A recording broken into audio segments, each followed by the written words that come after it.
కట్టిండ్రు, కాంట్రాక్టర్లకు బిల్లులు ఇచ్చిండ్రని.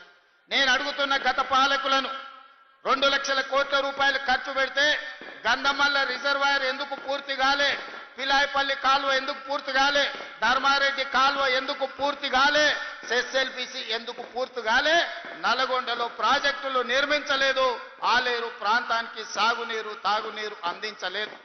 ఇవి పక్కన పెట్టండి.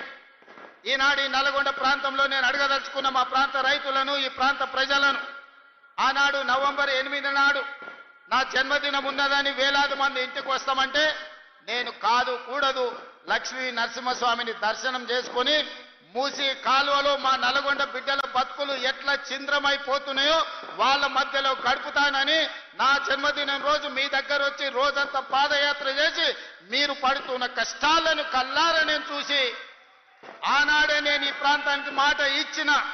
600 అక్కడి సూర్యుడు ఇక్కడ ఉదయించిన ఎవరు అడ్డం పడ్డా తొక్కుకుంటైనా పోతాం, మూసీ నది ప్రక్షాళన చేసి తీరుతాం,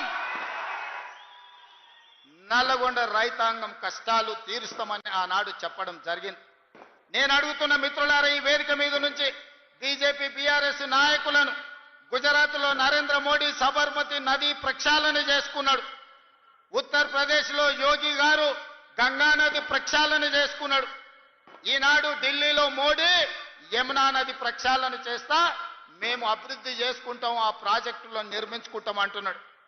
మరి నేను ఇవాళ అడుగుతున్న బీజేపీ బీఆర్ఎస్ వాళ్ళను, నరేంద్ర మోడీ సబర్మతి నది కట్టుకోవచ్చు, యోగి గంగా నది కట్టుకోవచ్చు, ఢిల్లీలో యమునా నది మీరు ప్రక్షాళన చేసుకోవచ్చు. మరి తెలంగాణ ప్రజలు, ముఖ్యంగా నల్గొండ బిడ్డలు మూసీ నది ప్రక్షాళన ఎందుకు చేసుకోకూడదు? మూసీ మురికిలోనే మేము చావాలనా? మా ఆడబిడ్డలు, మా ఇతర ప్రాంతాల వాళ్ళు, నల్గొండ, ఆలేరు, భువనగిరి ప్రాంతాలకు ఆడపిల్లలు ఇవ్వాలంటే, వాళ్ళు తల్లులు కావాలంటే కష్టం ఉన్నది. ఆ ప్రాంతం విషపు నీళ్లు తాగితే బిడ్డలు పుట్టరు అనే ఒక పరిస్థితి, ఒక విషమ పరిస్థితి ఉంది. ఇవాళ మా ఆడబిడ్డలు కన్నీళ్లు పెట్టుకుంటుంటే ఈ బీఆర్ఎస్ బీజేపీ నాయకులకు కనిపిస్తలేదా? పుట్టబోయే బిడ్డలు కాలొంకరనో కన్నొంకరనో లేకపోతే బలహీనతలతోని బలహీనంగా పుడితే ఆ పాపం, ఆ ఉసురు మీకు తలగదా అని చెప్పి బీజేపీ బీఆర్ఎస్ నాయకులను అడుగుతున్నానే.